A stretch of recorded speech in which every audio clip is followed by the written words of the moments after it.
Boa noite, pessoal. Sejam bem-vindos à nossa segunda live da semana de manutenção preditiva.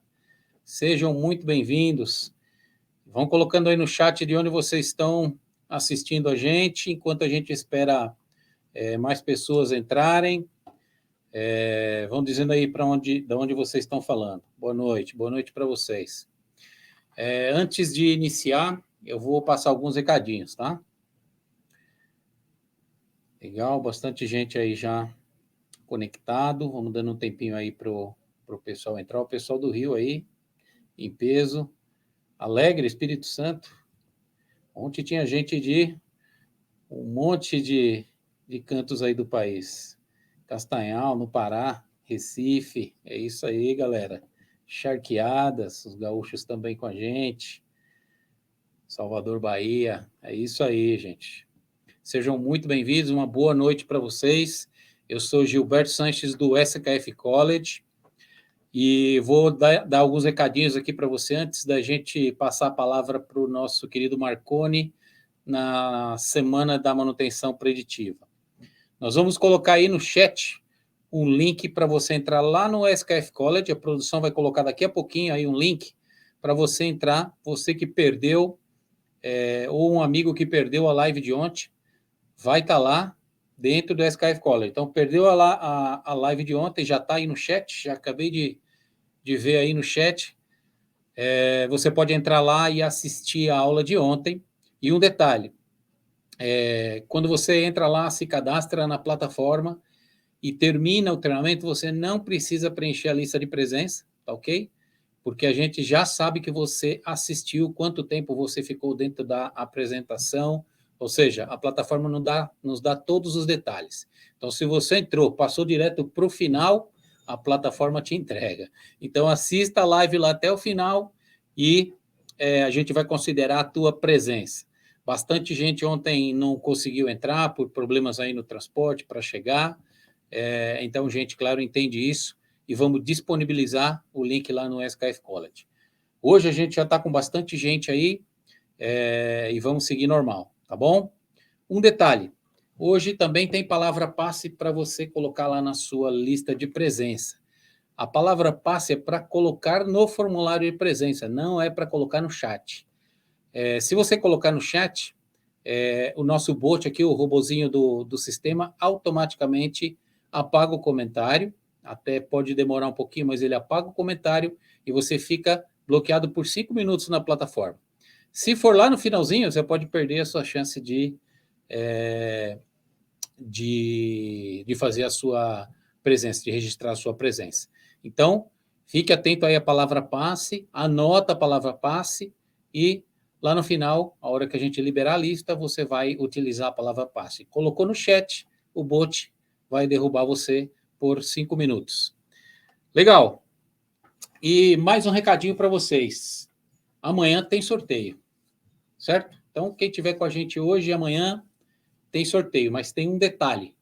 Tem uma condição para você poder participar desse sorteio. Você vai ter que seguir o SKF College no YouTube. Então, é só você entrar lá no YouTube e escrever SKF College, o jeitinho que vai aparecer aí na tela. Também está escrito aqui já na nossa tela aqui desse lado. Isso, está ao contrário aqui de mim. Você vai entrar lá e vai seguir o nosso canal dentro do YouTube, tá? Não é na nossa plataforma.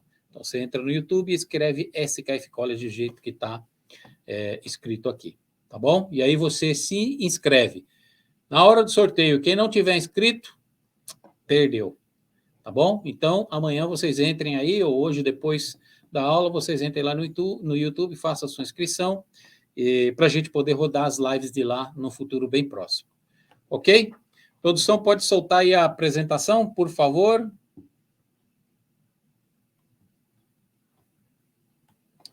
Ok. Mais uma vez, sejam bem-vindos à nossa Semana da Manutenção Preditiva. Mais uma vez, nosso querido Marconi vai fazer o show e vai falar hoje sobre baixa rotação. O que é a baixa rotação? Qual a grande questão do monitoramento em baixa rotação? Isso é muito importante, ou seja, qual é o problema ou qual é a dificuldade, ou qual é a grande influência no monitoramento em baixa rotação, e também, claro, os cuidados para você monitorar em baixa rotação. E amanhã a gente vai falar aí da influência do inversor de frequência. Ontem, como vocês estavam aí, vocês viram, a live foi show de bola, foi sobre envelope, e hoje, com certeza, vai ser tão boa quanto a de ontem. Então, sem mais delongas, eu acho que quem tinha que conectar já está conectado. Lembrando, se inscreva no YouTube do SKF College. A palavra passe vai aparecer em um dado momento, o Marconi vai falar para vocês, eu lembrar, anota aí a palavra passe. E a live de ontem já está aí no chat, o link para você assistir a live de ontem, tá bom? Mas hoje assista até o final, porque a gente só colocou porque muita gente pediu, porque tiveram problemas aí e a gente colocou lá, mas a live de hoje vai ficar gravada diretamente aqui no nosso sistema, tá bom? Então eu chamo aqui para ficar com vocês, Marconi Hello, grande Marconi.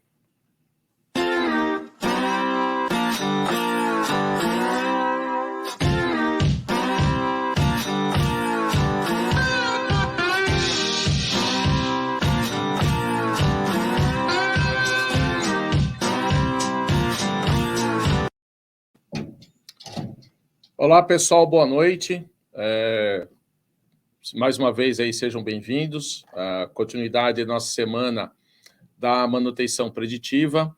Então, ontem nós conversamos sobre envelope, e esse assunto que nós falamos ontem, envelope, vai ser a base do que nós vamos falar hoje e o que nós vamos falar amanhã. Então, foram selecionados aí 3 assuntos que surgem muitas dúvidas, a questão do envelope, o que é o envelope.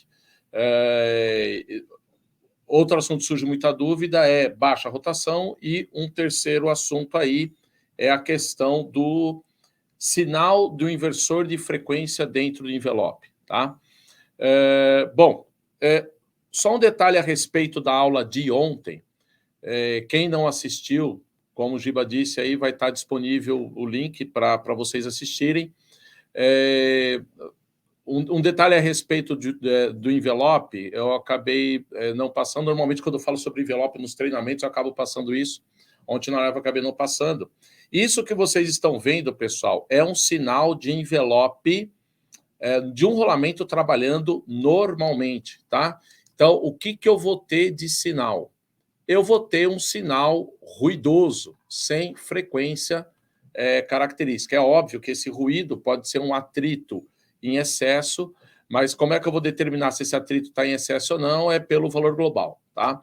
Mas, assim, vamos supor que esse valor global está dentro de uma normalidade, dentro do histórico de máquina. Esse sinal ruidoso é um sinal característico de operação do rolamento. Eu comentei rapidamente com vocês ontem que o rolamento funciona por atrito, né? Então, o anel interno, o eixo toca o anel interno, de uma maneira geral. Às vezes é o anel externo que gira, tá? Mas, de uma maneira geral, o eixo toca o anel interno, e o anel interno, por atrito, toca os elementos rolantes. Se não fosse o atrito, o rolamento não giraria, ele escorregaria. Então, esse sinal é de atrito normal de trabalho de rolamento. E como é que seria um rolamento com defeito? É isso aqui. Tá? Então, uma dica para vocês. Anotem essa dica. Se dentro da técnica de envelope, repare a unidade aqui, GE, envelope da aceleração, por isso, GE. Se dentro da técnica de envelope eu tiver uma frequência acima da frequência de rotação, repare que a frequência de rotação está aqui, 1770 RPM, o que dá 29,5 Hz. Então, se eu tiver uma frequência acima da de rotação e essa frequência vier acompanhado de componentes ou de frequências harmônicas, isso é bem característico de defeito de rolamento. Sempre será? Não. Sempre será? Não. Mas é bem característico. Vou repetir. Se na técnica de envelope, no espectro de envelope, nós tivermos um pico com uma frequência acima da frequência de rotação e essa frequência vem acompanhado de frequências harmônicas ou componentes harmônicos, que dá no mesmo, isso é bem característico de defeito de rolamento. Por que eu estou passando essa dica para vocês? Para eu afirmar que isso é um defeito de rolamento, eu tenho que ver se coincide com uma daquelas frequências que foi citadas ontem, né? BPFO, BPFI ou 2 vezes BSF. Para eu conhecer isso, eu preciso saber qual é o fabricante do rolamento, qual é o número do rolamento, qual é o sufixo, né? A gente dá detalhes a respeito disso no curso, né? Enfim, mas eu preciso saber desses dados. Muitas vezes esses dados, quem é prestador de serviço, mesmo quem é primeirizado, também acontece muito isso, muitas vezes é passado para a gente alguma informação errada.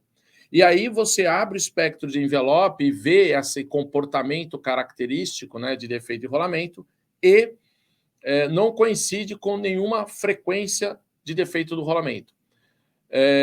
Então, é bom que a gente tenha esse conhecimento. Qual é a característica de um defeito de rolamento dentro do espectro de envelope? Pela última vez, uma frequência acima da frequência de rotação, e essa frequência vem acompanhada de componentes harmônicos, tá? Ou frequências harmônicas. Envelope normal, atrito do rolamento, envelope do rolamento com defeito. Beleza? Bom, então, pessoal, vamos começar aí nosso assunto de hoje, né? Vamos falar sobre baixa rotação, e aí nós temos 3 tópicos: o que é baixa rotação, qual a grande questão, né, sobre o monitoramento de baixa rotação. Esse é um ponto importante, como o Gilberto já adiantou para a gente, e, obviamente, o final, os cuidados que eu tenho que tomar para monitorar o equipamento de baixa rotação. Esses cuidados estão muito atrelados a isso aqui, tá? A essa questão do problema que eu tenho com a baixa rotação. Então, pessoal, os rolamentos que trabalham em baixa velocidade, ou em baixo RPM, ou baixa rotação, muitas vezes são rolamentos grandes, pesados, caros, difíceis de substituir, tá? Então, eles são importantes que eles sejam monitorados, tá? Uma máquina lenta, muitas vezes, é um ativo grande e crítico, tá? Monitorar sua condição é uma tarefa fundamental. É difícil você falar de uma boa estratégia de manutenção nos dias de hoje sem você falar do monitoramento de máquina, em outras palavras, sem você falar da manutenção preditiva, tá? Bom, essa questão do rolamento ser grande nem sempre é grande, tá? Mas essa questão da rotação baixa junto com o tamanho de rolamento grande é que começa a surgir aí os problemas do monitoramento em baixa rotação. Então, é um grande equívoco achar que rolamentos em baixa velocidade não podem ser efetivamente monitorados. Um problema que nós temos são as nossas rotinas de inspeção. Normalmente nós temos uma rota cumprida naquele mês, os equipamentos que eu tenho que monitorar, e muitas vezes nós queremos dar atenção a um rolamento trabalhando em baixa RPM, a mesma atenção que nós damos para um rolamento, sei lá, trabalhando em rotações, sei lá, 1.200, 1.800, 3.600 RPM. Né? O monitoramento de equipamento em baixa rotação, ele é demorado. Marconi, por que ele é demorado? Porque o RPM é baixo, os eventos demoram para acontecer. Não tem como você pegar um sensor, colocar numa máquina em baixa RPM, apertar o botão do coletor, esperar 30 segundos e tirar esse sensor e vamos para a próxima máquina. Então, muitas vezes, o grande erro está aí, e se monitorar máquinas em baixo RPM. O cara quer encaixar aquilo na rotina dele de inspeção, ele tem muitos ativos para monitorar, muitos equipamentos para monitorar, e quer fazer a baixa rotação de forma rápida, e aí ele pode perder o sinal que determina ou que dá evidência de um defeito de rolamento, tá? Bom, existem muitas técnicas aí de monitoramento, né? Nós vimos na live de ontem que um rolamento trabalhando, um defeito de rolamento, quando ele se inicia, ele gera um sinal de baixa energia. Marconi, é sempre assim? Não, não é sempre assim. Depende muito como o rolamento se inicia o defeito. Né? No curso das vibrações, a gente fala sobre evolução do defeito de um rolamento. Aquele comportamento que a gente estuda, que o sinal começa em região ultrassônica, conforme o defeito progride, a natural vem caindo. Isso depende, tá, pessoal? Tem equipamentos que... tem falhas que já começam grande, vamos dizer assim. Então, imagina um rolamento montado com excesso de interferência no eixo, que normalmente a interferência está no eixo, pode estar na caixa, mas normalmente está no eixo.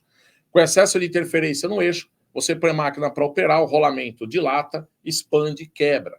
Isso já é um problema que começou gigantesco. Mas, de uma maneira geral, o rolamento começa pequenininho e evolui. E aí, quando ele começa pequenininho, eu vou ter uma baixa energia. E aí nós temos técnicas de monitoramento para detectar essa energia baixa. Quando eu falo de baixa rotação, normalmente a energia é mais baixa ainda. Então, nós temos algumas técnicas que nos ajudam na emissão acústica. Para quem não sabe, é uma técnica de monitoramento de frequência alta, de região ultrassônica, né? Acima de 20 kHz. Tá? É uma ótima ferramenta para se monitorar equipamentos aí em baixo RPM. Tá? Nós temos também Shock Pulse, Spike Energy, HFD, né? Mas o nosso foco aqui é o envelope. Tá? Então, nós vamos ver aí durante o treinamento como é que eu uso essa técnica de envelope para monitorar os cuidados que eu tenho que ter, não é só a questão da técnica, né? Os cuidados que eu tenho que ter para monitorar um equipamento trabalhando em baixo RPM. Então, pessoal, qual é a grande questão? Eu já comecei a falar com vocês. A grande questão é energia. Não só a energia, mas por qual meio essa energia tem que viajar da onde o sinal é gerado até onde o sensor está montado. Esse é o nosso problema. Quando eu falo de equipamentos menores trabalhando com um RPM mais alto, é mais fácil você saber o que vai acontecer. Tá? Máquinas aí... não tem como usar o termo rotação normal, tá, pessoal? Mas vamos falar assim, máquinas com rotações que costumam trabalhar, a maior parte das máquinas numa indústria, vamos falar nesse termo. 1.200, 1.800, 3.600 RPM, né? Você tem rotações mais altas, rolamentos menores, é mais fácil prever o que vai acontecer. Então a gente fala, o rolamento vai passar pelo defeito, vai bater, vai citar natural, você usa o filtro 3 dentro do envelope, faz o espectro disso e ponto, espectro do envelope, ponto final. Tá? Quando eu falo de baixo RPM, o comportamento é o mesmo, a questão do elemento rolante bater no defeito, excitar a frequência natural, é a mesma história, tá? O problema é a energia. Qual frequência natural eu vou excitar é uma outra questão também, e por qual meio esse sinal ele tem que viajar até chegar no acelerômetro. Então, esse é o nosso problema. Em cima desse nosso problema, nós vamos falar aí para vocês os cuidados que nós temos que ter para ajudar a gente a enxergar esse defeito. Então, imagine vocês que eu tenho um rolamento de grande porte, tá? E eu tenho um defeito aqui, por exemplo, no anel externo, tá? Então, o elemento rolante, quando bate aqui no defeito, né? Por qual meio eu gero uma energia baixa e por qual meio esse sinal tem que viajar até chegar no acelerômetro. Lembre-se que o acelerômetro aqui é meramente ilustrativo. O acelerômetro, obviamente, não vai estar sobre o rolamento, ele vai estar sobre a caixa de mancal onde esse rolamento está alojado. Aí você pode comentar assim, Marconi, mas se a zona de carga é aqui embaixo, então monte o acelerômetro aqui embaixo, ótimo. Só que imagine que esse defeito esteja numa parte girante do rolamento, anel interno ou elemento rolante. Então, se o defeito está numa parte girante em relação ao acelerômetro, normalmente o anel externo é fixo, né? Então, esse defeito, ele caminha pelo rolamento, vamos dizer assim, se distanciando do acelerômetro, né? Tanto se for no anel interno, quanto se for no elemento rolante. Aí volta aquela questão de o defeito, por exemplo, está aqui em cima, o acelerômetro, vamos supor que a zona de carga do rolamento está aqui embaixo, o acelerômetro está aqui embaixo, e o sinal, por qual meio o sinal tem que viajar até chegar no acelerômetro. Por que a gente cita isso? Porque o que chega no acelerômetro é o que eu meço. Se o sinal não chegar no acelerômetro, obviamente eu não vou enxergar aí o defeito. Então, todos os cuidados que nós vamos começar a citar aí para vocês estão atrelados a essa questão, né? Qual o nível de energia que eu tenho e por qual meio essa energia tem que viajar até chegar no acelerômetro. Então, pessoal, uma outra questão é o que é baixa rotação. Então, não existe um número de forma definitiva que eu possa te passar. Olha, a partir desse ponto é baixa rotação, porque a questão não é a rotação, a questão é energia. Essa é a grande questão. Então, a energia, no caso do defeito de rolamento, depende basicamente de 3 fatores. Depende da rotação, é um fator. Tá? Um rolamento trabalhando com RPM mais alto, de uma maneira geral, quando ele colide com defeito, eu tenho uma energia de impacto mais alta. Depende da rotação, depende da carga aplicada sobre o rolamento e depende do tamanho do defeito. Tá? Se eu tiver uma marquinha pequena, é uma energia de impacto. Se eu tiver uma marca maior, vamos falar assim, um buraco maior, é outra energia de impacto. Então, somando tudo isso, eu tenho a tal energia. Tá? Então, a questão não é só a rotação. Então, não tem como... Se a questão fosse só rotação, daria para a gente determinar o número. Ó, a partir desse número, a partir desse valor é baixa rotação. Tá? E também é aquela outra questão. Por qual meio esse sinal tem que viajar? Então, uma coisa é um rolamento, sei lá, 150 milímetros de diâmetro externo, trabalhando em baixo RPM. Outra coisa, sei lá, 10 RPM. Outra coisa é um rolamento de 1 metro de diâmetro externo, né? Bom, aqui deu mais de 1 metro, mas enfim. Um rolamento de 1 metro de diâmetro externo, também trabalhando a 10 RPM. Né? O rolamento de porte maior, normalmente não, vai ter mais massa por onde esse sinal tem que viajar até chegar ao acelerômetro. Tá? Agora, a baixa rotação, muitas vezes, está ligado à sua expectativa. Né? Então, aí tem um exemplo, né? Numa indústria de óleo e gás, muitas máquinas trabalham entre 6.000 e 10.000 RPM. Talvez, dentro dessa realidade, uma bomba de 1.500 pode ser considerada lenta. Tá? Se a gente for para um outro tipo de planta, uma planta de papel e celulose, tá?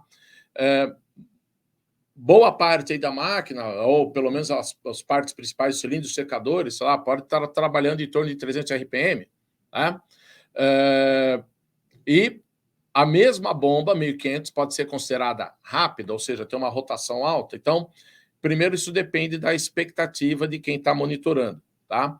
Se você quiser uma referência, a norma ISO ela determina uma faixa de medição entre 10 Hz e 1.000 Hz. Então, 10 Hz estaria atrelado aí a 600 RPM. Então, o que é baixa rotação? O que está abaixo de 600 RPM? Tá? Mas, enfim, não existe um número.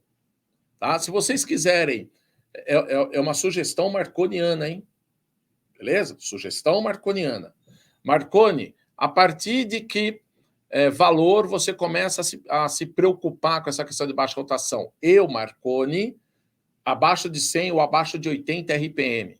Tá? Agora, isso também depende, de novo, né, da expectativa. Nós temos casos na SKF, vários casos. 1 RPM, 2 RPM, 5,5 RPM. Então, talvez para esses caras que pegaram defeitos em rotações tão baixas, talvez 80 RPM ainda seja um caso tranquilo. Tá? Mas, enfim, pessoal, não tem um número que eu possa te passar. Para falar, olha, a partir desse momento é baixa rotação, a partir desse momento começa a tomar os cuidados, né? Isso também vai demandar estudo, tá, pessoal? Sobre a máquina, né? Análise de vibrações quando você inicia, né, tem muitas máquinas que você já tem muita experiência, você já sabe mais ou menos o comportamento, mas tem muitas máquinas que depende de estudo para eu saber o que a vibração ou o que os dados e as vibrações me diz a respeito daquela máquina. Beleza? Então, depende de você estudar o equipamento. Beleza? Então, pessoal, a principal parte do curso... desculpa, antes disso. Então, nós estamos aí na nossa segunda live, né? Nós tivemos a primeira live ontem, foi sobre o envelope. Nós vamos entrar nesse assunto envelope, mas eu já vou entrar no assunto partindo do princípio que você já conhece, porque já falamos a respeito disso ontem. Não vamos ficar explicando a técnica. Talvez algum conceito ou outro a gente repita, mas nós não vamos ficar explicando a técnica. Então, hoje nós estamos falando sobre baixa rotação e amanhã nós vamos falar o que o inversor de frequência gera de sinal. Obviamente, estou falando de motor elétrico, mas gera de sinal dentro do envelope e dentro do espectro de aceleração, principalmente dentro do envelope, tá? Por quê? Porque isso está confundindo muito técnico hoje, tá? O cara pega um sinal de inversor e muitas vezes acha que é um defeito de rolamento e não é, tá? Então, pessoal, o Gilberto adiantou para a gente aí sobre a palavra-chave, né, a senha, que eu ia passar aí para vocês. A senha hoje é sensor, tá? Então, anotem aí a senha sensor para vocês assinarem aí, registrarem a presença na lista de presença e não coloquem no chat, tá? O Gilberto já falou aí da questão, o Bolt vai detectar e pode te cortar aí por um certo tempo, tá? Palavra secreta, sensor. Beleza? Bom, vamos continuar o assunto e vamos falar da principal parte dessa live de hoje, que são os cuidados ao se monitorar um equipamento em baixa rotação. Então, a primeira coisa que eu tenho que me atentar, pessoal, é quanto fixação de sensor. Então, eu estava comentando com vocês que um problema que nós temos é o sinal onde ele é gerado de baixa energia, quando falo de baixa rotação, muitas vezes baixa energia, por qual meio esse sinal tem que viajar até chegar no meu sensor. O que nós utilizamos muitas vezes como método de fixação de sensor? Nós utilizamos bases magnéticas, vamos pôr no plural, porque existem dois tipos, né? Bases magnéticas, a de 2 polos é a mais comum, mas também tem a base magnética plana, tá? A base magnética, pessoal, é mais um meio por onde esse sinal tem que passar para chegar no meu sensor. Então, existe a consideração de como fixar o sensor e onde, tá? Primeiro, como.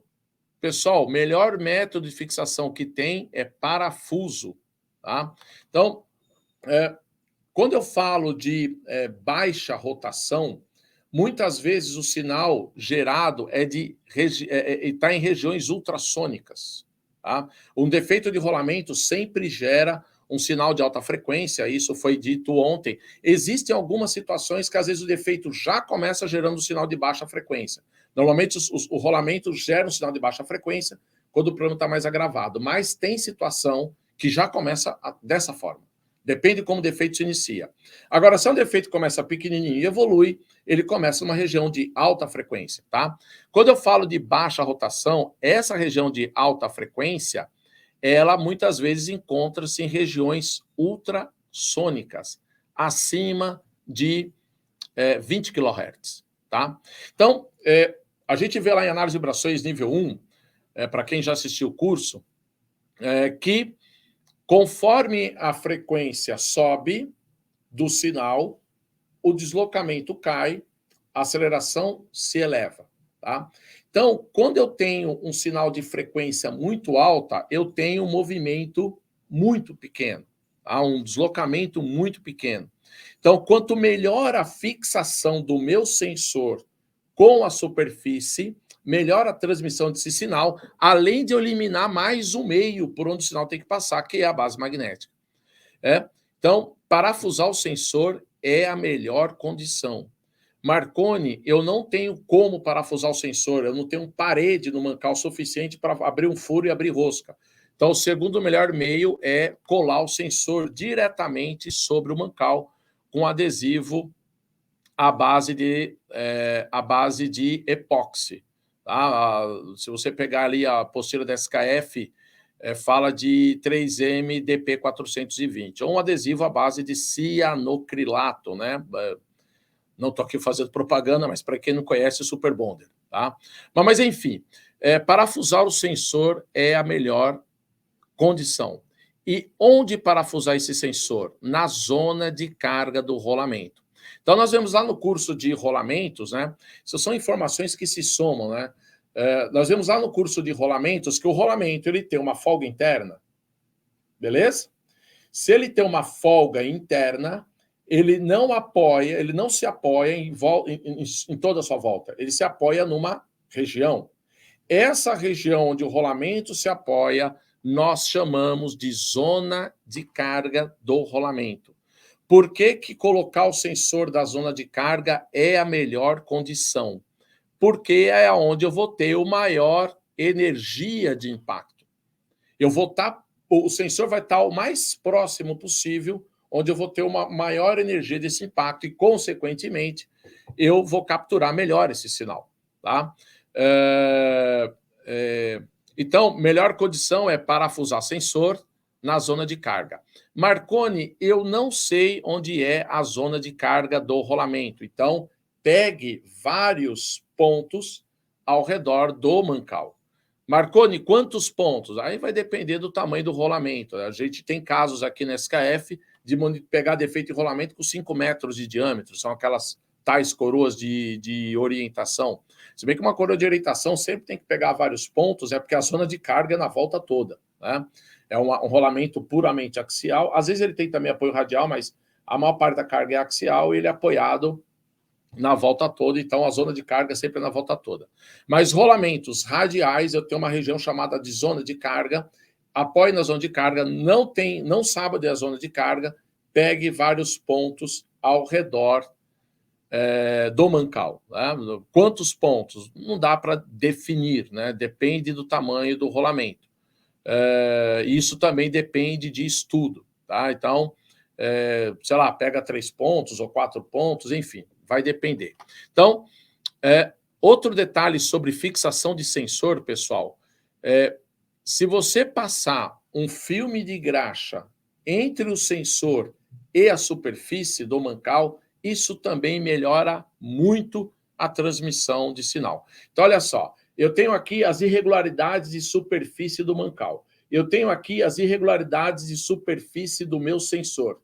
Tá? Nesses vales, eu tenho ar atmosférico. Se eu expulso o ar atmosférico e coloco uma substância líquida aqui no meio, uma substância pastosa, líquida, vai escorrer, não dá, eu melhoro muito a transmissão de sinal, principalmente em regiões de alta frequência. Quem já fez um exame no hospital de ultrassom, o que é ultrassom? É uma frequência acima de 20 kHz, uma vibração mecânica com uma frequência acima de 20 kHz. O médico ele passa aquela substância pastosa, branca, né? Aquilo ser chamado de fluido acoplante. O que eu posso usar no monitoramento? A graxa que você tem na oficina, consistência 2, é excelente para você capturar o sinal.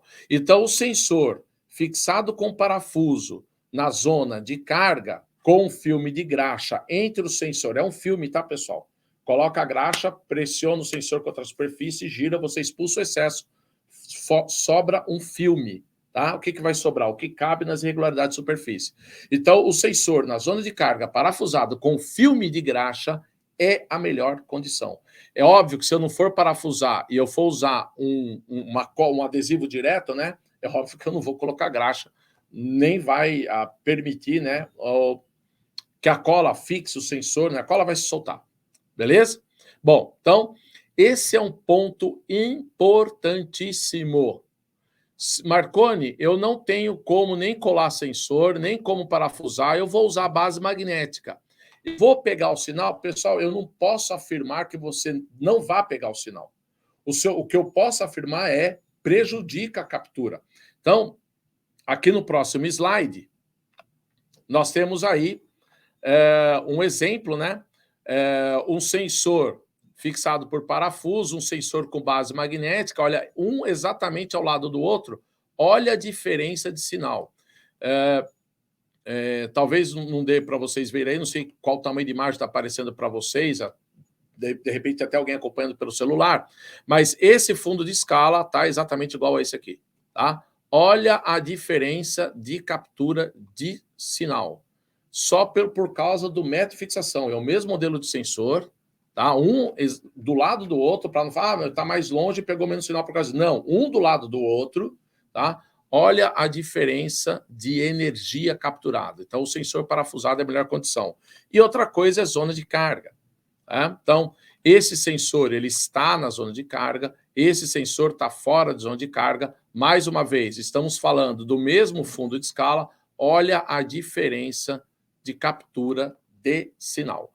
Então, isso é um ponto crucial. Onde fixar o sensor e como. Outro detalhe aí para a gente, pessoal. Marconi, eu vou fazer medição no domínio do tempo ou no domínio da frequência? Em outras palavras, eu vou fazer medição em forma de onda ou em espectro. Tá? Então, a melhor medida que você pode fazer, pessoal, é forma de onda. Tá?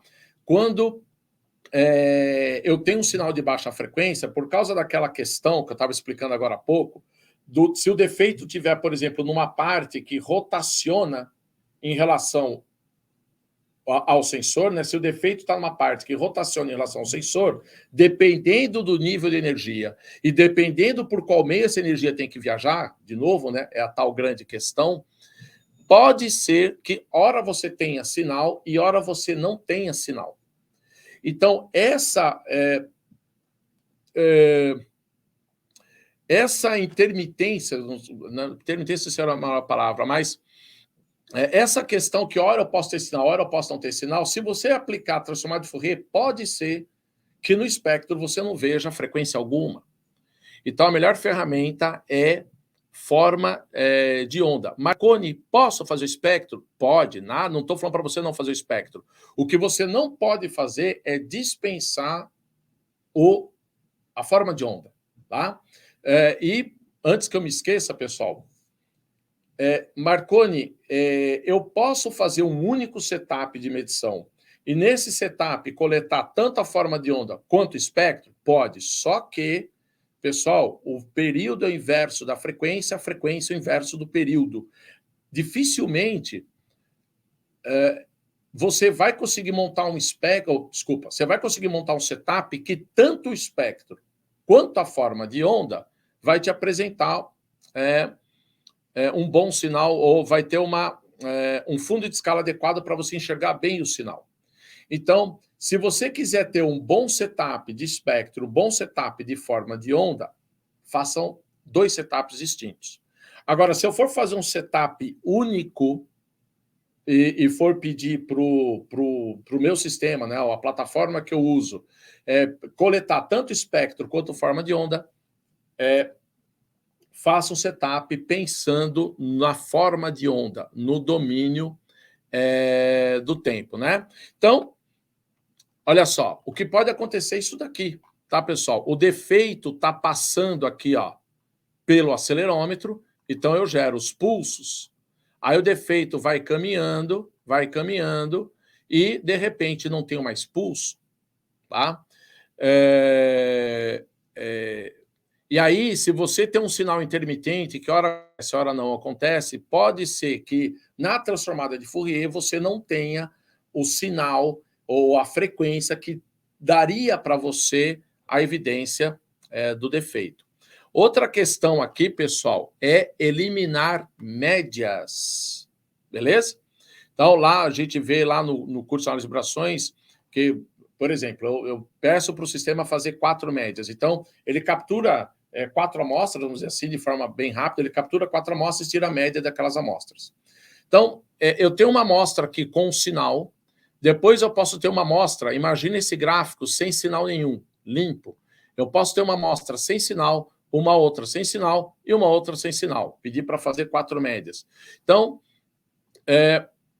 o que acontece? Eu tenho apenas uma com sinal e outra sem sinais. Quando eu faço as médias, pode ser que o sinal que está me dando a evidência desapareça ou diminua tanto em amplitude que se junte com ruído. Lembra-se que eu falei agora há pouco?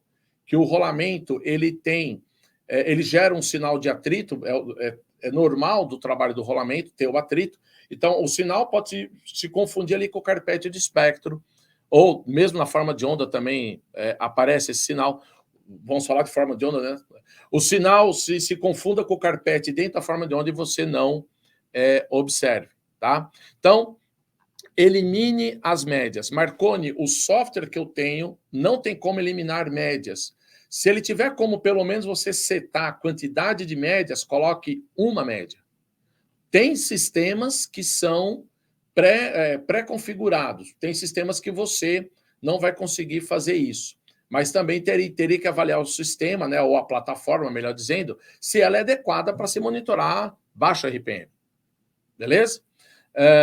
Mas, enfim, se você tiver um sistema aberto que permita você montar o setup da maneira que você achar indicado, então elimine as médias ou coloque apenas uma média, tá? Bom, quando eu falo de espectro, eu me preocupo com a frequência do evento. Então, vamos dar um exemplo aqui. Vamos supor que eu tenha uma frequência de 800 Hz. E eu faço um espectro até 500 Hz. Eu não vou conseguir enxergar 800. Quando a gente fala de análise espectral, eu me preocupo em enxergar a frequência, no caso do efeito de rolamento, a frequência do defeito e alguns harmônicos. Eu vou ver isso lá em envelope. Quando eu falo de forma de onda ou domínio do tempo, eu tenho que me preocupar com o tempo do evento. E a SKF recomenda você fazer aí uma janela de tempo de 5 a 10 vezes o período do seu evento, tá? Essa forma de onda, pessoal, é melhor que ela seja feita em envelope, tá? Bom, isso aqui é um desenho meramente ilustrativo. Se eu tiver uma parte positiva, uma parte negativa de sinal, é óbvio que isso aqui não é envelope. Lembre-se da aula de ontem, que o envelope, ele retifica o sinal, eu elimino a parte negativa e sobra só a parte positiva. Então, uma forma de onda em envelope só vai ter parte positiva de sinal, tá? Mas, Marconi, por que fazer a forma de onda de envelope? Porque, lembre-se do primeiro passo do envelope, ele elimina sinais de baixa frequência, e quando você pega um sinal de defeito de rolamento, entre um impacto e outro, ainda tem um carpete, eu tenho um atrito. Na hora que eu faço o envelopamento desse sinal, na hora que eu faço a demodulação, muito desse carpete não é que ele é retirado, mas ele abaixa o seu nível em relação aos picos e defeito de rolamento, tá? Os picos dos impactos. Então, a melhor ferramenta é forma de onda em envelope, tá? E eliminando médias. Então, lá no software, pessoal, como é que eu determino o tempo de uma janela, né? Lembre-se que acabamos de falar no slide anterior, a frequência, desculpa, o tempo da minha janela de tempo de 5 a 10 vezes o tempo do evento que eu quero observar, tá? Então, a forma de onda, o tempo da forma de onda é igual ao número de linhas sobre frequência máxima. É o contrário da resolução espectral, tá? Resolução espectral é frequência máxima sobre o número de linhas, o tempo é número de linhas sobre frequência máxima. Então, vamos supor que meu tempo de evento seja de 1/100º de segundo, então eu quero pegar ali de 5 a 10 eventos, então 1/10 de segundo, eu jogo 1/10 de segundo aqui, que é o tempo que eu preciso, determino a quantidade de linhas e calculo a frequência máxima, tá? Jogo esses dados para dentro do software e o software peço para ele fazer a forma de onda e o software vai fazer uma forma de onda com o tempo que vai ser resultado dessa fração. Beleza? Bom, outra recomendação Bom, utilizar a técnica de envelope e usar todos os filtros de envelope, tirando o filtro 1. Tá? Dentro da plataforma SKF, nós vimos ontem também, que nós temos 4 filtros, então, utilizar todos os filtros de envelope. Ô Marconi, mas ontem você falou que para defeito de rolamento, o filtro mais indicado era o filtro 3. Sim. Agora, quando eu falo de baixo RPM, fica difícil a gente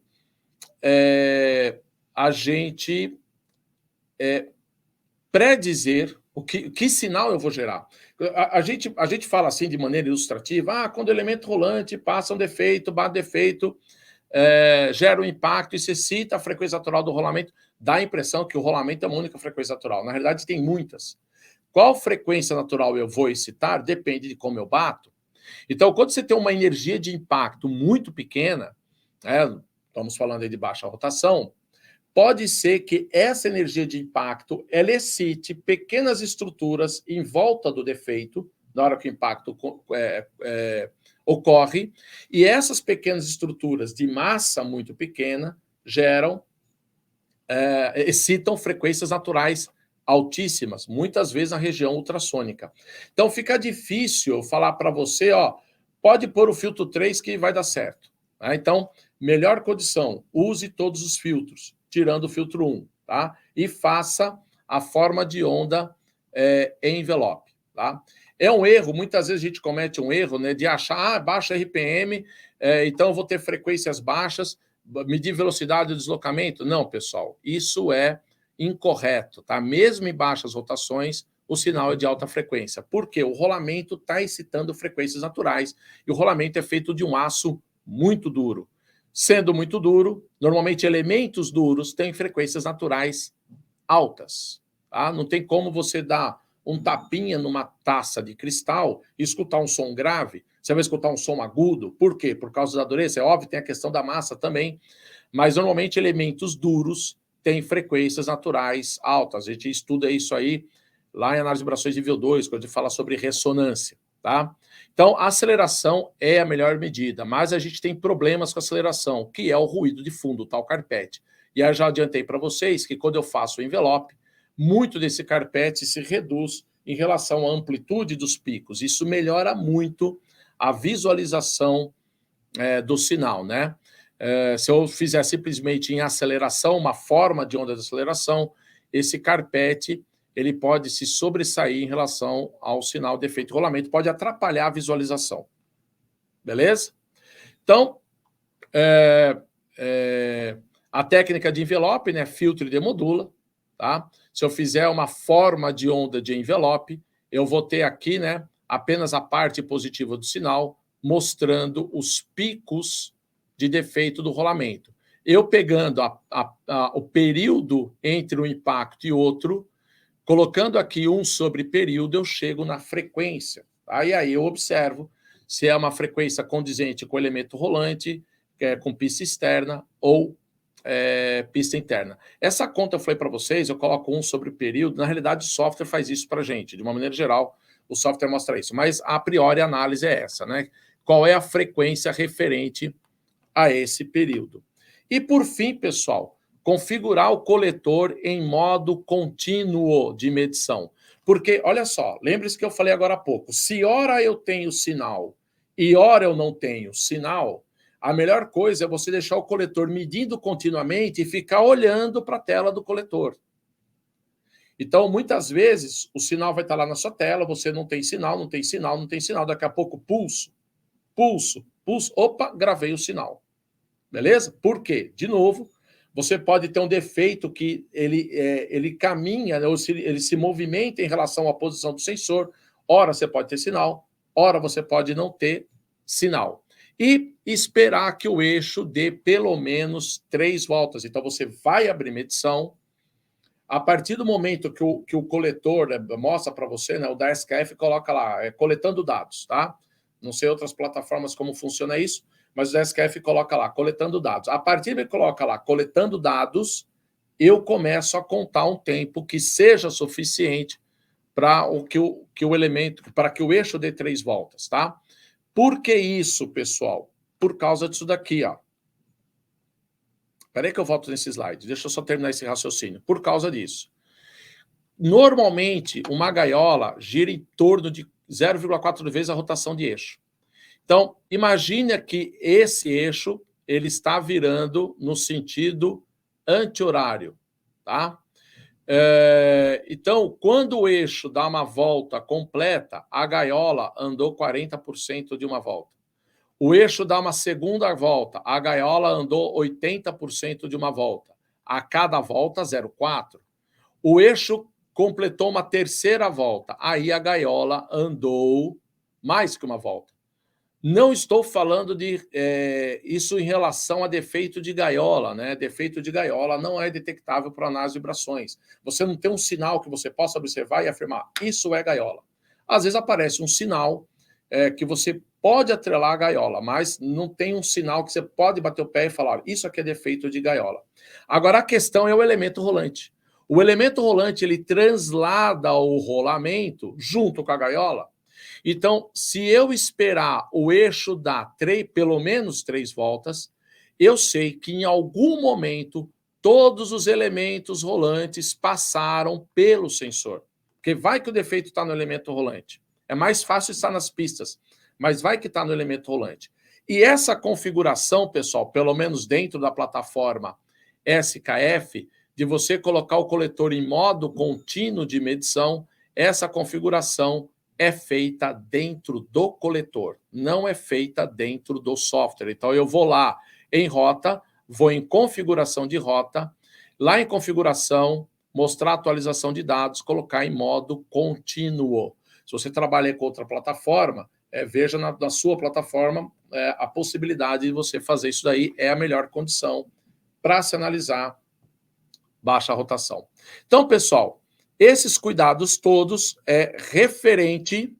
Produção, corta para mim. Esses cuidados todos é referente àquela grande questão. Qual nível de energia eu tenho e por qual meio essa energia tem que viajar até chegar no meu sensor. Se um dia você tiver um defeito em baixa rotação e, Marconi, eu estou capturando aqui o sinal dessa máquina e ela trabalha em baixa RPM e eu pego o sinal o tempo todo. Está lá sempre o pulso, pulso, pulso. Bom, se você pega o sinal o tempo todo, pode fazer análise espectral, pode colocar médias, né? Alguns desses cuidados você pode retirar. Ô Marconi, eu estou fazendo a medição aqui em baixa rotação e eu peguei o sinal, eu peguei bem o sinal usando base magnética. Então, ótimo, então pode usar base magnética. Agora, a questão se você tomar todos esses cuidados, isso aumenta muito as chances de você ver o defeito. É óbvio que eu falo, por que você fala de chance? Muitas vezes a energia é tão baixa que mesmo com esses cuidados todos, pode ser que não chegue o sinal no acelerômetro. Mas se você tomar esses cuidados todos, isso aumenta muito as suas chances de enxergar um defeito de rolamento em baixa rotação. Beleza? Então, pessoal, vamos aí dar abertura para perguntas aí dentro do chat.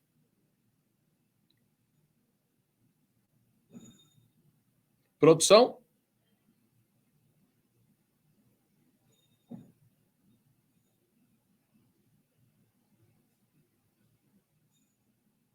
Só um instantinho que o áudio da Vanessa... Oi, agora entrei. Ótimo, legal. Agora estava ficando preocupado já, Vanessa.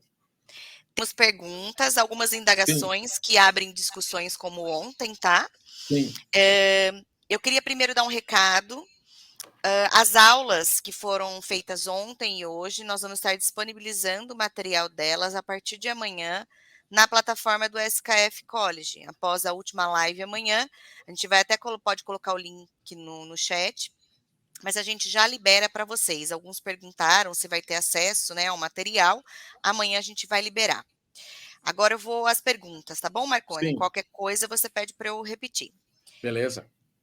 Além do filtro 1 e envelope da SKF para baixa rotação, acredito que com choques periódicos de forma de onda no tempo é uma técnica muito eficiente para esta aplicação, com os estágios de defeito. É uma pergunta do Caimson.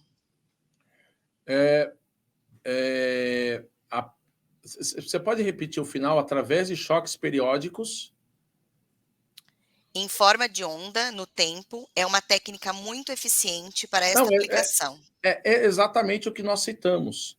Agora, bom, ele começou falando de filtro 1, pessoal, filtro 1 não é um bom filtro para baixa rotação. Lembre-se da aula de ontem, que a gente falou que um defeito de rolamento sempre gera um sinal de alta frequência, independente da rotação de máquina. Isso está atrelado à natureza do material. Não tem nada a ver com RPM de máquina. Se você fala que as frequências naturais de um corpo mudam em função de RPM, ô Marconi, qual é a massa do rolamento? Eu falo, depende de que rotação ele trabalha. Não, massa é característica do corpo. Frequências naturais é característica do corpo. Isso não tem nada a ver com RPM de máquina. Então, é sim a forma de onda no tempo uma ferramenta importante. Posso fazer uma forma de onda de aceleração? Pode, mas o melhor é você fazer uma forma de onda em envelope, né, pelos motivos que eu citei. Ele elimina outras fontes que pode estar ali presentes sinais que atrapalham a ver o defeito de rolamento. Faça uma forma de onda em envelope usando todos os filtros 2, 3 e 4. Filtro 1 não serve para rolamento, tá, pessoal? Tem uma aplicação muito específica para feltro de máquina de papel. Filtros 2, 3 e 4, que você vai observar melhor, uma forma de onda em envelope, você vai observar melhor o defeito de rolamento do que uma forma de onda em aceleração. Além do que também, o envelope, ele evidencia, na hora que faz retificação, ele evidencia mais esse pulso gerado pelo defeito de rolamento. Tinha mais um detalhe, ele falou do filtro 1. Não, é isso daí. Tá? Então, use todos os filtros. Lembrei. Então, eu falei para vocês que nós temos vários casos na SKF, casos práticos de 1 RPM, 5 RPM, meio RPM. Pessoal, quase que todos, né? Praticamente todos eles, filtro 4. Não foi nem 2 nem 3, filtro 4. Ô Marconi, mas filtro 4 começa em 5 kHz, é isso. Muitas vezes sinal de defeito de rolamento de baixa rotação gera sinais ultrassônicos. O sinal gerado é ultrassônico. É uma outra ferramenta muito boa para baixa rotação é a emissão acústica, tá? Mas eu estou falando de ferramentas dentro da análise de vibrações para se enxergar um defeito de baixa rotação. Então, terminando, forma de onda dentro de envelope, utilizando todos os filtros, com exceção de filtro 1. Próxima, Vanessa. Vamos lá. Do André Guzman, também é uma indagação. Sim. A baixa rotação para rolamentos de rolos cilíndricos também usa essa mesma técnica que você explicou na aula? Sim, porque não interessa, a questão toda é que sinal é gerado. Beleza? Quando o elemento rolante passa um defeito e bate, ele excita as naturais do rolamento, independente de que tipo seja. E o comportamento é o mesmo, eu vou ter pulsos, beleza?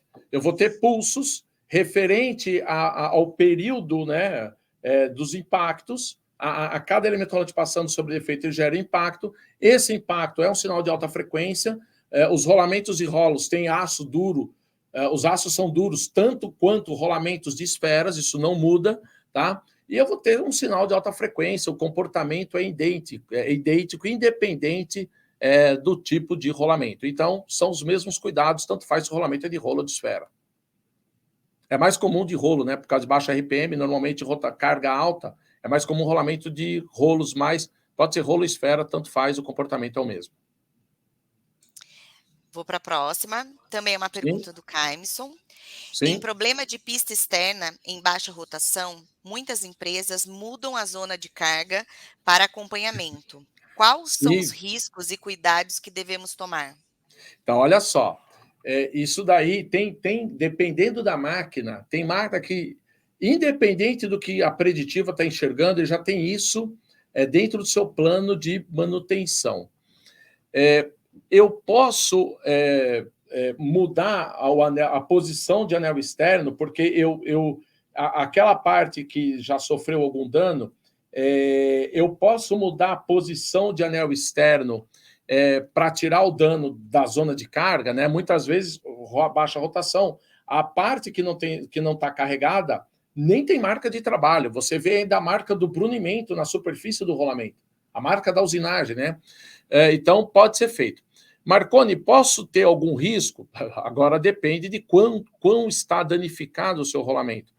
Vamos supor que já abriu um trinco na pista. Ou vamos supor que eu tenho uma trinca que está progredindo. Posso fazer? Posso. Posso ter problema? Dependendo do dano, pode. O que seria recomendável? Você pegar esse rolamento, você pode mandar, no caso aqui para a SKF, mandar avaliar o rolamento, né? Nós temos o trabalho de repotencialização de rolamentos, manda avaliar o rolamento. Se eu tiver alguma marca, muitas vezes essa marca é tirada, tá, da superfície do rolamento, e dependendo do tamanho da marca, a própria SKF fala para você, vire a posição, né, em relação à posição que você tirou, gire 120 graus, por exemplo. Eu posso fazer, pode ser um problema, depende do tamanho do defeito, mas é uma solução viável, né? Assim, vamos tomar um cuidado, né? Então, mande esse rolamento por fabricante e peça para ele avaliar, mas pode ser feito sim, sem problema nenhum. Vou para a próxima, do Joaquim Sim. Paulete. Parafusar o sensor no lugar do bico graxeiro é viável? Não, a não ser que o bico graxeiro seja a tua zona de carga, tá? Mas aí você vai ter dois problemas, né?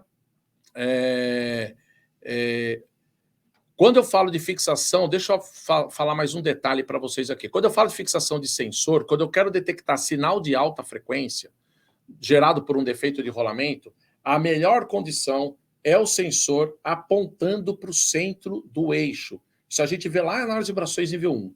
Sensor apontando para o centro do eixo. Você fala de bico graxeiro, se esse bico graxeiro estiver na lateral, não é um lugar indicado. Beleza? Agora, se eu estiver falando de um mancal bipartido, o bico graxeiro, obviamente, vai estar na tampa do mancal. Normalmente, a tampa do mancal não é a zona de carga. A zona de carga é a base do mancal. Então, posso parafusar no bico graxeiro, aproveitar a rosca? Pode, se for a mesma rosca, beleza? Dificilmente a não ser que você mude lá o diâmetro, o passo da rosca, mas se for um bico graxeiro lateral, não, tem que ser aquele central, apontando para o centro do eixo, mas ainda volta aquela questão, tá na zona de carga, tá? Então, se você tem um mancal, é óbvio que se essa zona de carga está aqui embaixo, não dá para pôr embaixo, porque tem uma base do mancal. Às vezes, você colocar o sensor na axial, próximo da zona de carga, você captura muito melhor o sinal do que numa direção radial distante da zona de carga, principalmente se eu estiver falando de um mancal de grande porte. E aí, Marconi, eu vou pegar melhor na axial ou vou pegar melhor na radial, longe da zona de carga? O tempo dirá, né? Muitas vezes depende de estudo.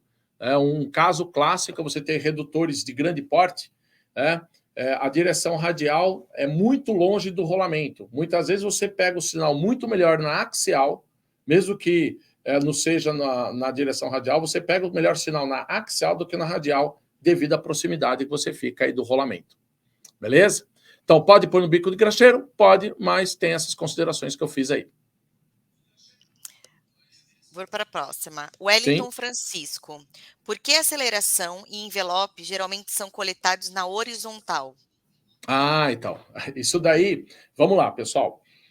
Onde que seria o melhor ponto? Gostei muito da pergunta, inclusive. Onde seria o melhor ponto para se fixar o sensor quando eu quero pegar um defeito de rolamento? Na zona de carga. Não é horizontal, não é vertical, não é axial, é zona de carga. Qual é a zona de carga mais comum? É na parte de baixo do rolamento. Por quê? Porque o peso é inerente a qualquer corpo, devido aí à gravidade. Então, para que eu tire essa zona de carga da parte de baixo, eu tenho que aplicar alguma força para alguma direção. Então, vamos supor que você tem uma correia tracionando para cima. Então, eu desloco o eixo, agora minha zona de carga passa a ser em cima. Mas, de uma maneira geral, é na parte de baixo, tá? Normalmente, embaixo, nós não conseguimos medir. Aqui fica melhor. Porque eu tenho a base da máquina. Qual que é o ponto mais próximo? Na horizontal. Por isso que, de uma maneira geral, a gente mede na horizontal. Mas, Marconi, a horizontal é a melhor direção? Não, a melhor direção é a zona de carga, tá? Mas, quando eu falo de RPMs normais, né, como eu falei, a palavra normal para RPM é difícil usar. Quando eu falo de RPMs normais, a gente nem pensa em zona de carga. A gente põe na horizontal e ponto final. Agora, quando eu falo de rolamentos de grande porte, trabalhando em RPM baixo, se eu medir fora da zona de carga, eu posso não ver o sinal, tá? Mas por que nós medimos a horizontal? por causa disso que eu expliquei, né? Normalmente é o ponto mais próximo da zona carregada do rolamento. Vamos para a próxima, do senhor Freitas. Sim. Marconi, baixa rotação pode variar pelo tipo de rolamento? Exemplo, Ah, autocompensador de rolos ou o que, rolamentos de rolos cônicos? sim, o que é baixa rotação? Não é o tipo do rolamento, é a energia. Né? Não dá para falar para você assim, o que é baixa rotação para um rolamento de esfera, o que é baixa rotação para um rolamento de rolo. Não, qual é a energia gerada? E qual é a energia gerada? Eu tenho que esperar o defeito acontecer. Tá? Não dá para te falar que, em função do tipo do rolamento, o RPM seja esse ou aquele. Porque, de novo, depende da carga, depende da rotação, depende do tamanho do defeito. E depois, em função de tudo isso, eu vou ter um certo nível de energia. Por qual mês essa energia tem que viajar até chegar ao sensor? Essa é a questão. E aí não dá para falar para você, em função do tipo do rolamento, o RPM para esse rolamento, o que é baixo é isso, e para aquele outro tipo, o que é baixo é aquele outro. De uma maneira geral, os rolamentos de rolos tendem a trabalhar com rotações mais baixas, cargas mais elevadas, mas as variáveis são muitas. Não dá para eu falar para você, para esse tipo de rolamento é tal RPM, para aquele tipo é outro RPM. Isso depende de tempo, de estudo. Tá? Ramires Ferreira, existe uma tabela de referência da SKF como recomendação dos valores de envelope de aceleração? Existe. Você fala de... Eu estou imaginando que você deve estar falando de valor de alarme, eu acredito. Para baixo RPM não existe, tá? Bom, depende do que você chama de baixo RPM. Se eu não me engano, o gráfico começa em 100 RPM, se eu não me engano. Mas, Marconi, assim, vamos esquecer um pouco a baixa rotação. Existe uma recomendação da SKF de nível de alarme para envelope? Existe, tá? Agora, eu digo para vocês o seguinte, pessoal, tudo aquilo que você vê de alarme pré-definido, adote como ponto de partida. Quem vai dizer para vocês o melhor nível de alarme é o histórico de máquina. Então, vamos pegar dois extremos, né? Que já aconteceu comigo. Eu já perdi redutora, eu falo perdi porque eu estava monitorando com meio G de aceleração. Só que o histórico era 0,1, e eu já vi equipamentos operando a 20 G de aceleração em RMS, não estou nem falando de 0 a pico, 20 G e normal.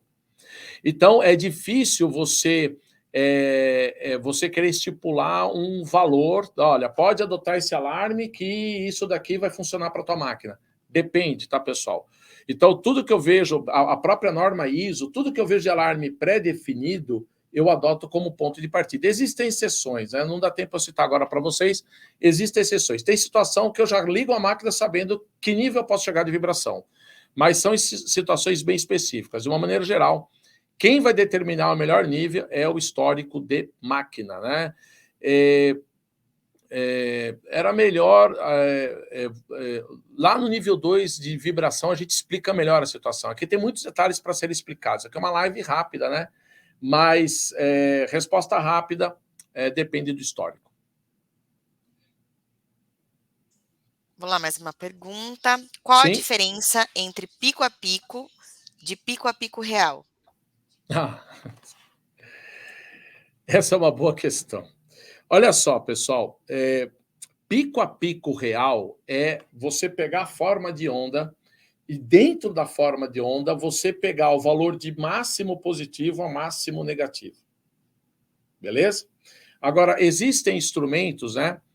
O da SKF faz isso, inclusive, que ele transforma o valor de RMS e de RMS para pico a pico, tá? Existe uma padronização de medição, isso é para padronizar a medição, existe uma padronização de medição que faz isso, que fala a respeito disso, né? Eu acho que, não sei a real, como é que eu posso dizer, porquê disso, exatamente o porquê disso, mas eu imagino que seja para padronizar os valores nos instrumentos. Tá? Porque se você falar de medição de pico a pico real, se todo instrumento trabalhasse em pico a pico real, se você colocasse dois instrumentos medindo juntos, podia ser que cada um desse um valor diferente, né? Por questões que não dá tempo de explicar aqui para vocês. Então vamos padronizar? Joga para RMS, que normalmente vai dar um valor próximo, porque aí eu estou falando do valor eficaz da onda, pico a pico é ponto de máximo a ponto de máximo, e depois transforma para pico a pico, tá? Mas se você pegar a plataforma SKF, o pico a pico real só tem fora rota no coletor. O pico a pico que você tem dentro do software, ele é padronizado. Transformando de RMS e depois de RMS para pico a pico. Mas, pessoal, não se preocupem com isso, tá? Vibração, quando eu falo de medição de vibração, se você começar a estudar o sinal, você começa a ver o janelamento de sinal, quantidade de bits, a frequência de amostragem, frequência NIX, no fim você conclui que o valor que eu pego não é real. Beleza? Quando eu transformo também, né, de sinal analógico para sinal digital. Então, o que mais impacta para nós analistas? Não é o valor em si, mas a variação do valor. Isso é importante. Então, olha só, eu tenho uma máquina com valor 10, 10, 10, 10, 10. Eu tenho outra máquina 1, 1, 1, 3. Qual que eu vou me preocupar? A que foi de 1 para 3? Beleza? Porque no fim de tudo, o que eu quero pegar é uma alteração de comportamento. Tá? Então, se eu sempre medir com o mesmo instrumento, no mesmo ponto, com a mesma instrumentação, o mesmo método de fixação, então eu vou ter sempre uma repetibilidade da minha medição. Quando a vibração da máquina se altera, aí que eu começo, óbvio, depende do porquê da alteração, tem parâmetros operacionais, tem variáveis aí, mas é aí que eu começo, quando ela sobe, né? Aí que eu começo a me preocupar, independente se o pico é real ou não real. Mais alguma pergunta? Não, Marconi, essa era a última. Obrigado, Vanessa. Boa Então, noite, pessoal, até amanhã. Boa noite, Ivan. Eu agradeço aí a participação de vocês. Espero vê-los aí amanhã, na última live aí dessa semana. Espero ter ajudado aí vocês nessa questão aí sobre baixa rotação, abrir um pouco mais a mente de vocês aí a respeito desse assunto, tá? Então, me despeço aqui, boa noite a todos. Recebi muitas mensagens ontem, desculpa, não consegui responder todas, mas todos aqueles que me cumprimentaram, eu cumprimento de volta. Tá? Algumas pessoas, inclusive, que eu não conversava fazia muito tempo, né? Bateu uma saudade. Mas boa noite a todos e espero vocês amanhã na última live dessa semana, na semana da manutenção preditiva. Beleza, pessoal? Até mais.